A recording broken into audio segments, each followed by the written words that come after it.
حضرت سیدہ سودا بنت زمع رضی اللہ تعالی عنہ کا تعلق بھی قبیلہ قریش کے ساتھ ہے، اور حضور علیہ الصلوۃ والسلام کے آباء و اجداد میں سے ایک نام ہے حضرت لوئی۔ حضرت لوئی کے ساتھ حضرت سودا بنت زمع رضی اللہ تعالی عنہ کا شجرہ نسب جو ہے وہ جا کے مل جاتا ہے۔ اور نکاح کی کچھ تھوڑی سی تفصیل یوں ہے کہ حضرت سودا رضی اللہ تعالی عنہ قدیم الاسلام ہے، یعنی نبی پاک علیہ الصلوۃ والسلام کے اعلان نبوت کے بعد جو اولین مسلمان ہوئے تھے شروع میں، ان میں سے ایک نام ہے حضرت سودا رضی اللہ تعالی عنہ کا، اور ان کے جو پہلے خاوند تھے جن کا نام تھا حضرت سکران، وہ اس وقت ابھی مسلمان نہیں ہوئے تھے۔ تو جب حضرت سودا نے حضور علیہ السلام کا کلمہ پڑھا تو حضرت سودا کے ترغیب دلانے پر حضرت سکران نے بھی کلمہ پڑھ کے نبی پاک علیہ الصلوۃ والسلام کی غلامی کا پٹا اپنے گلے میں ڈال لیا۔ یہ دونوں میاں بیوی قدیم الاسلام ہیں، یعنی شروع میں مسلمان ہونے والے لوگوں کے اندر ان کا شمار کیا جاتا ہے۔ اور پھر اس کے بعد مکہ المکرمہ کے جو کفار لوگ تھے انہوں نے مسلمانوں کو بہت زیادہ تنگ کرنا شروع کر دیا، ظلم و ستم کر رہے ہیں، جبر و تشدد کر رہے ہیں، طرح طرح کی تکلیفیں دیتے ہیں۔ تو اس وقت حضور علیہ الصلوۃ والسلام نے اپنے کچھ صحابہ کو حبشہ کی طرف ہجرت کرنے کی اجازت دے دی، اور جو لوگ حبشہ کی طرف ہجرت کر کے گئے تھے ان میں حضرت سودا اور ان کے خامد حضرت سکران بھی شامل تھے۔ اور پھر ایک وقت ایسا آیا کہ حضرت سودا اور حضرت سکران دونوں میاں بیوی حبشہ سے واپس مکہ المکرمہ آ گئے، اور ایک دن حضرت سودا کو خواب آیا۔ خواب کے اندر کیا دیکھتی ہیں کہ آسمان جو ہے وہ پھٹ گیا ہے، اور آسمان کا جو چاند ہے وہ میرے اوپر آ کے گر گیا ہے۔ تو خواب سے بیدار ہوئیں، حضرت سودا نے اپنے خامد سے حضرت سکران سے یہ خواب بیان کیا کہ اس کی کیا تعبیر ہو سکتی ہے۔ تو حضرت سکران نے کہا کہ اس کی تعبیر یہ ہے میرے خیال کے مطابق کہ کچھ وقت کے بعد میں فوت ہو جاؤں گا، اور میرے بعد تو مدینے اور مکے اور عرب کے چاند محمد عربی صلی اللہ علیہ وسلم کے ساتھ نکاح کرے گی۔ یہ میری نظروں میں اس خواب کی تعبیر ہے۔ تو ایک وقت پھر ایسا آیا کہ حضرت سکران رضی اللہ تعالی عنہ کی طبیعت خراب ہوئی، آپ بیمار ہو گئے، اور بیمار ہونے کے بعد کچھ دن گزرے، کچھ دنوں کے بعد ان کی ڈیتھ ہو گئی، وفات ہو گئی۔ اور ان کے بعد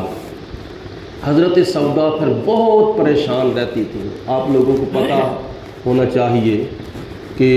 اگر بیوی فوت ہو جائے تو بندہ بڑا پریشان ہو جاتا ہے، اگر بندہ فوت ہو جائے تو بیوی بڑی پریشان رہتی ہے۔ دونوں میاں بیوی کا رشتہ ہی اللہ پاک کی ذات نے ایک ایسا انوکھا بنایا ہے کہ دونوں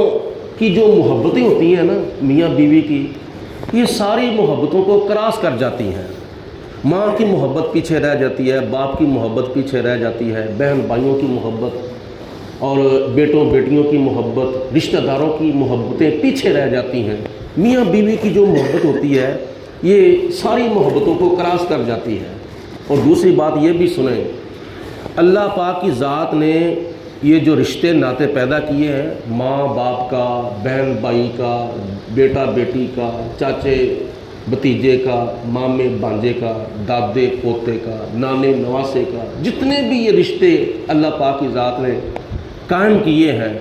ان تمام رشتوں میں سب سے پہلے اللہ پاک کی ذات نے میاں اور بیوی کا، شوہر اور خامد کا رشتہ جو تھا وہ قائم کیا تھا۔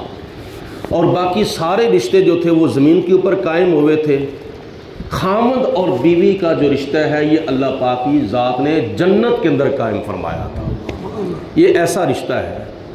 تو جب حضرت سکران کی وفات ہو گئی تو حضرت سودا بہت پریشان رہتی تھیں، بہت ہی غمزدہ رہتی تھیں، اور ادھر نبی کریم علیہ السلام کی جب پہلی زوجہ محترمہ ہماری اماں جان حضرت ختیجہ بنت خویلد رضی اللہ تعالی عنہا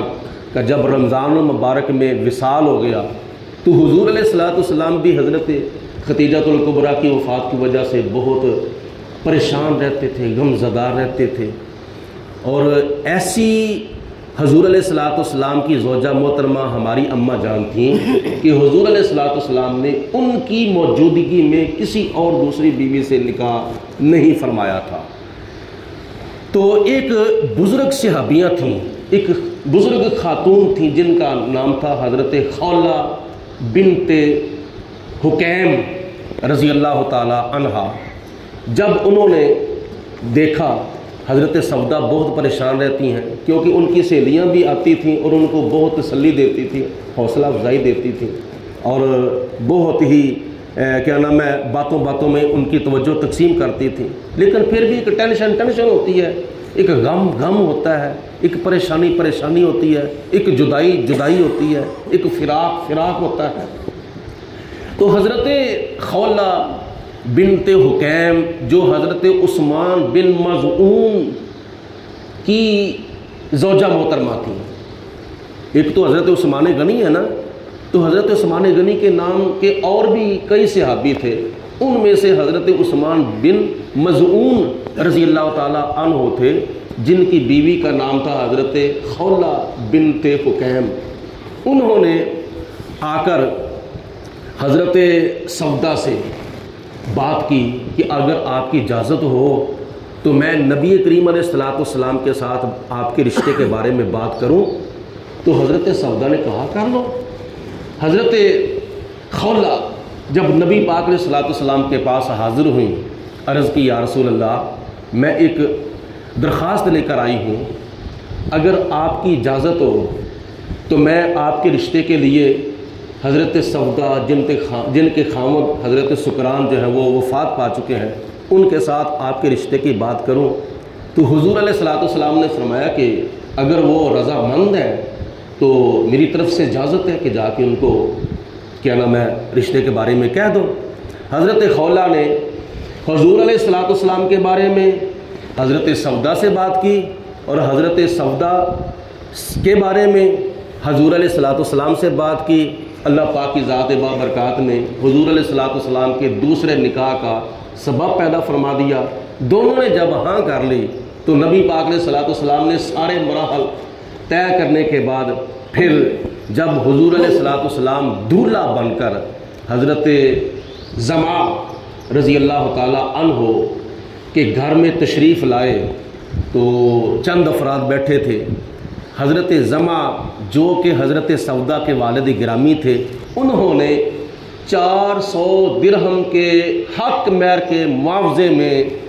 حضور علیہ السلام کے ساتھ اپنی بیٹی حضرت سودا کا نکاح فرما دیا تھا۔ یہ نبی پاک علیہ السلام کی دوسری زوجہ محترمہ ہے، حضرت سودا رضی اللہ تعالی عنہا، جن کے ساتھ مکہ المکرمہ میں ماہ شوال کے اندر ہجرت سے پہلے 50 سال کی عمر میں نبی پاک علیہ السلام نے نکاح فرمایا تھا۔ حضرت سودا کی عمر بھی 50 سال تھی اور حضور علیہ السلام کی عمر مبارک بھی 50 سال تھی، یعنی اعلان نبوت کے 10 سال کے بعد جب حضرت ختیجہ کی وفات ہوگی، ان کی وفات کے کچھ عرصے بعد حضور علیہ السلام کا دوسرا نکاح ہوا۔ حضرت سودا رضی اللہ تعالی عنہا کے اندر بہت سی خوبیاں پائی جاتی ہیں، بہت سی خصوصیات ہیں ان کی۔ ان میں سے سب سے پہلی خصوصیت تو یہی ہے کہ اللہ پاک کی ذات نے حضرت سودا کو قیامت تک آنے والے مسلمانوں کی ماں ہونے کا شرف عطا فرمایا ہے، اور پھر حضور علیہ السلام کی زوجہ محترمہ بھی ہیں، حضور علیہ السلام کی صحابیہ بھی ہیں، اور 5 روایات ان کی آج حدیثوں کی کتابوں کے اندر بھی موجود ہیں۔ اللہ پاک کی ذات بابرکات ہم سب کو ان کے ساتھ زیادہ سے زیادہ عقیدت رکھنے کی توفیق عطا